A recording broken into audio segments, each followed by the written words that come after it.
दुनिया के किसी कोने में चले जाओ, लेकिन बदनसीबी यदि है तो वो आपका पीछा छोड़ती नहीं है, आप कितना भी बच लो। जी हाँ, यही मेरे साथ हो रहा है। तो फिर ऐसा ही हुआ मेरे साथ। मैं गई थी आगरा किसी काम से, दूसरे काम से, बट मेरे पेट में हल्का सा दर्द फील हो रहा था, कोई दर्द हो भी नहीं रहा था। यही सोच के मैंने अल्ट्रासाउंड कराया और पता चला कि मेरी गॉल ब्लैडर में 20 mm की स्टोन है, जो कि मुझे तुरंत ही निकलवाना बहुत ज़रूरी है, नहीं तो वो इन्फेक्शन कर सकती है, ऐसा डॉक्टर ने कहा था। और मुझे पता था मेरी छुट्टियां निकल चुकी हैं, अब मुझे छुट्टी नहीं मिलेगी, तो हर हाल में मुझे ऑपरेट कराना ही कराना है, चाहे आज कराऊं चाहे कल, क्योंकि गॉल ब्लैडर की स्टोन 20 mm की निकलना बहुत ही ज़्यादा मुश्किल है। तो फिर क्या हुआ, 15 को मैंने ये कराया था, उसके बाद 17 नहीं, 16 नहीं, 17 नहीं, 2 दिन मैं स्कूल गई, छुट्टी वगैरह के लिए अप्लाई किया और 18 तारीख में आ गई मैं एडमिट। मैं अभी तो बहुत ज़्यादा खुश थी। अभी मैं एडमिट हूँ, अभी एडमिट किया ही है, बाद बाकी प्रोसीजर चल रहा है, जैसे ही आए वैसे ही एडमिट कर लिया, क्योंकि पहले ही मैंने फ़ोन बोन कर दिया था कि हाँ मुझे आज एडमिट होना है और ऑपरेट होना ही होना है। हाँ, ये सारी चीज़ें मेरे ऊपर ही डिपेंड करती हैं, और मैं इस चीज़ को 2 दिन मैंने इसलिए डिसीजन में ले लिया क्योंकि मेरी जो है ना, मैं मेंटली इतना प्रिपेयर नहीं थी, क्योंकि ये मेरा चौथा ऑपरेशन था, जो कि मुझे बहुत ज़्यादा डर लग रहा था। उसके बाद ये शायद दूसरे या तीसरे दिन की क्लिप होगी, जब चाय आई थी बट मेरा मन नहीं हो रहा था, यानी कि मुझे वॉमिटिंग सी आ रही थी। फिर शायद ये तीसरे दिन की क्लिप है, जो कि मेरे द्वारा ही शूट की हुई है, और कोई और मेरे वीडियो शूट करने में इतना ज़्यादा इंटरेस्टेड नहीं है। तो जब मुझे आता है तो मैं शूट कर लेती हूँ, और इसीलिए लगभग 3 से 4 दिन का ये वीडियो है, जिसमें कि कुछ कुछ क्लिप शूट की गई हैं। तो अभी ऑपरेट हो गया था, उसके बाद तीसरे दिन जब मुझे होश आया तो उसके बाद मैंने कुछ वीडियो शूट किए। और ये मेरे लिए जो दलिया वगैरह आया हुआ है, ये आशी खा रही, क्योंकि आशी को ये सारी चीज़ें मतलब रहता है ना बच्चों को खाने को, तो बस पहले उसने खा लिया, उसके बाद मैंने खा लिया, क्योंकि मेरा इतना मन भी नहीं था। खा पी के वो सो गई, और कुछ क्लिप मतलब 2-3 दिन की मिला के हैं। तो अभी जो है ना, शायद तीसरे दिन मेरी जब डिस्चार्ज होने को था, तो फिर मैंने चेंज वेंज कर लिया है और मैंने सूट पहन लिया, क्योंकि आज डिस्चार्ज होगा। और पूरा ऑपरेशन जो है ना, वो कैश में ही हुआ था, और बहुत ज़्यादा महंगाई है हॉस्पिटल में। इसके बाद छुट्टी हो गई, घर आ गए। घर में बाबू था, तो बाबू की वजह से मम्मी को बुला लिया था। मम्मी बाबू को देख रही थी, क्योंकि बाबू के एग्ज़ाम चल रहे थे, और आशी मेरे साथ गई थी। और अभी जो है ना, मुझे बेड पे लेटना इतना ज़्यादा कंफर्ट नहीं है, दर्द हो रहा है अभी भी पेट में। तो मैं अलग खटिया पे लेटी थी, और बच्चों का ये है ना, उन्हें मेरे साथ ही लेटना है, तो उन्हें बिल्कुल पास वाली जो फोल्डिंग चारपाई डाल ली थी, वहीं पे बाबू, आशी और उनकी नानी लेट गई, और मैं भी। बाबू ने 2-3 दिन मुझे बहुत ज़्यादा मिस किया। और ये देखो, आशी सुबह सुबह बिस्किट खा रही है, उसकी नानी उनके लिए चाय वगैरह बना के दे दी हैं।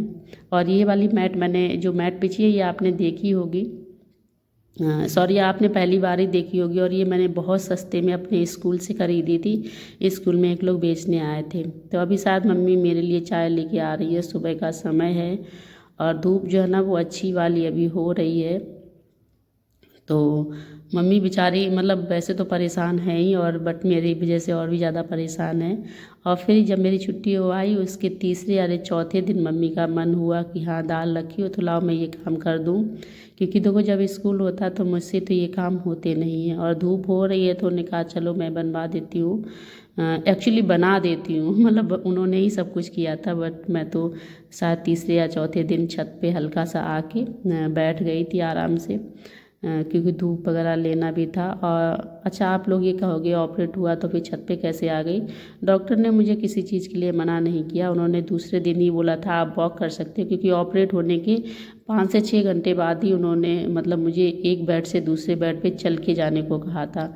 किसी चीज़ का कोई परहेज़ नहीं बताया, बस खाने पीने में ये है कि अभी ऑयली चीज़ें नहीं लेनी है, बाद बाकी आपके ऊपर वर्क करता ना, आपका बॉडी कैसे रिस्पॉन्स कर रही है, आपको उस हिसाब से काम करना है। मेरी बॉडी में बस ये है, अभी थोड़ा सा पेन है, लगभग इसे 7वां या 8वां दिन होगा ऑपरेट हुए का, तो मैं थोड़ा थोड़ा कर रही हूँ। ज़िंदगी तो यही है, हम टीवी सीरियल्स में देखते हैं कि ये हो रहा है वो हो रहा है, बट हमारी ज़िंदगी में जितने अप्स डाउन होते हैं उतने तो सीरियल में भी नहीं होते हैं। जी हाँ, अभी मेरी उम्र, वैसे लड़कियां बताती नहीं, लेकिन मैं आपको बता देती हूँ, मेरी उम्र अभी 30 ईयर है, और 30 ईयर की एज में, यानी पिछले अगर देखा जाए तो मेरे 10 साल हो गए शादी को, और 10 साल में मेरे 4 ऑपरेशन हो चुके हैं, जो कि एक बहुत बड़ी बात है। मेरी बॉडी इतना रिस्पॉन्स नहीं कर रही है अब, बस इसी चीज़ का डर था। बच्चे छोटे हैं तो ये चीज़ की और थोड़ी टेंशन हो जाती है कि कैसे सारी चीज़ें मैनेज होंगी। देखो ऑपरेशन होता है क्योंकि एनेस्थीसिया का असर जो ना वो आपकी बॉडी को बहुत ज़्यादा डिस्ट्रॉय कर देता है, बॉडी उतना अच्छा वर्क नहीं करती है, यही रहता है।